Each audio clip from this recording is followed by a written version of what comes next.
दोस्तों, आज हम फिर से पढ़ने वाले हैं भगवान बुद्ध और उनका धम्म, जो कि बोधिसत्व बाबा साहेब डॉक्टर B.R. आम्बेडकर की लिखी हुई पवित्र किताब है।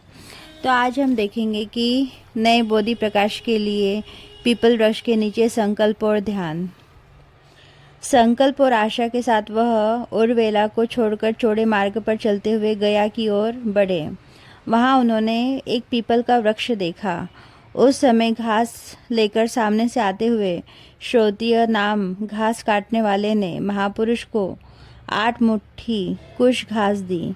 सिद्धार्थ गौतम पीपल के वृक्ष के नीचे कुछ घास का आसन बनाकर पूर्व दिशा की ओर अभिमुख हो बोधि वृक्ष की ओर पीठ पद्मासन लगाकर बैठ गए।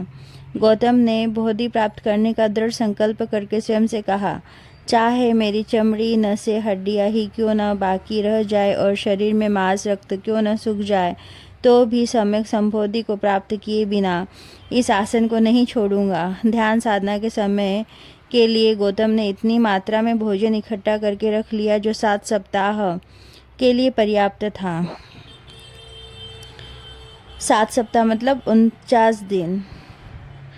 बोधि वृक्ष के नीचे बैठकर गौतम ने अपनी सारी ऊर्जा ध्यान साधना पर केंद्रित कर ली। वहीं पर नागों के राजा काल और उनकी पत्नी स्वर्ण प्रभा निवास कर रहे थे। वे ध्यान मग्न बैठे गौतम के दिव्य दर्शन से अचंभित हो उठे। उन्हें निश्चय हो गया कि वह ज्ञान प्राप्त कर बुद्ध जरूर बनेंगे। दोनों ने गौतम को वंदन कर स्तुति में कहा, हे मुनि, आपके पाँव के नीचे छुई हुई भूमि बार बार गुंजायमान हो रही है।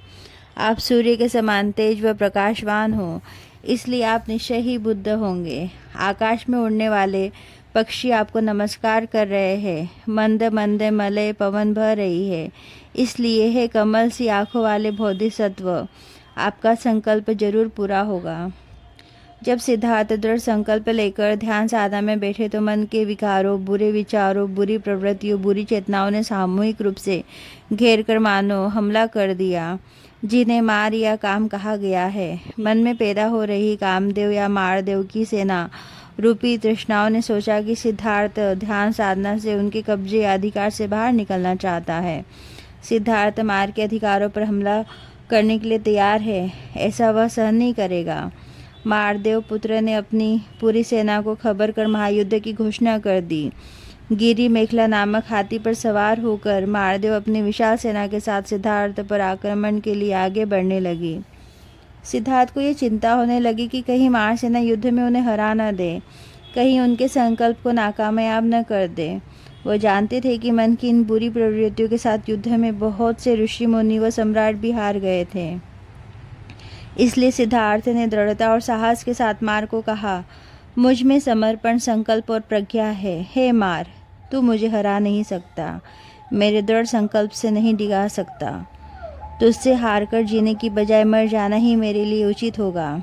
हाथी पर सवार मार और अस्त्र शस्त्र की उसकी सेना ने सिद्धार्थ पर फिर आक्रमण किया।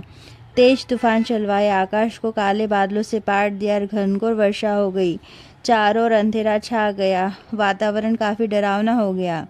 लेकिन मार सिद्धार्थ गौतम का कुछ नहीं बिगाड़ सका। मार तेज हवा, वर्षा, पाषाण अंधियार, धधकती राख, बालू कीचड़ और घोर अंधेरे से भी बोधिसत्व को न डिगा सका, न भगा सका। मार ने हुंकार भरी कि ध्यान साधना द्वारा आत्मज्ञान प्राप्त करने का अधिकार वो आसन उसी का है, सिद्धार्थ का नहीं। मार के शस्त्रधारी सैनिकों ने चिल्लाकर हामी भरी, हाँ, हम गवाह हैं।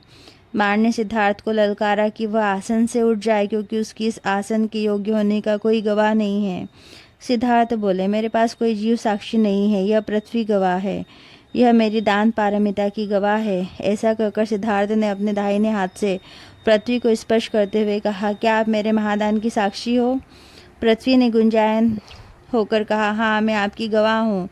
आखिर हारकर मार की सेना भागने लगी। सिद्धार्थ अपनी 10 पारिमाताओं को ढाल बनाकर सहज होकर बैठे रहे। वह शांत और स्थित चित्त में पर्वत की तरह अडिग रहे। हर तरह से डराने, धमकाने, रिझाने, मारने की कोशिश के बावजूद मार सेना सिद्धार्थ को हराना तो दूर, डराने में भी सफल नहीं हो सकी। आखिर में निराश होकर अपनी दुर्गति से क्रोधित होकर वहां से भाग गई।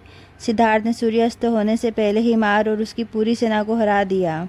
राग, द्वेष और मोह की तृष्णा की मार सेना को हराने के बाद सिद्धार्थ का मन बहुत शांत और प्रसन्न हो गया। वह फिर से अपने लक्ष्य की ओर बढ़ने के लिए ध्यान समाधि में लीन हो गए।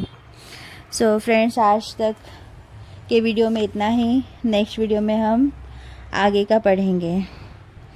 तो मिलते हैं हम नेक्स्ट वीडियो में। अगर आपको मेरा चैनल अच्छा लगता है तो प्लीज़ लाइक एंड सब्सक्राइब ज़रूर करिएगा।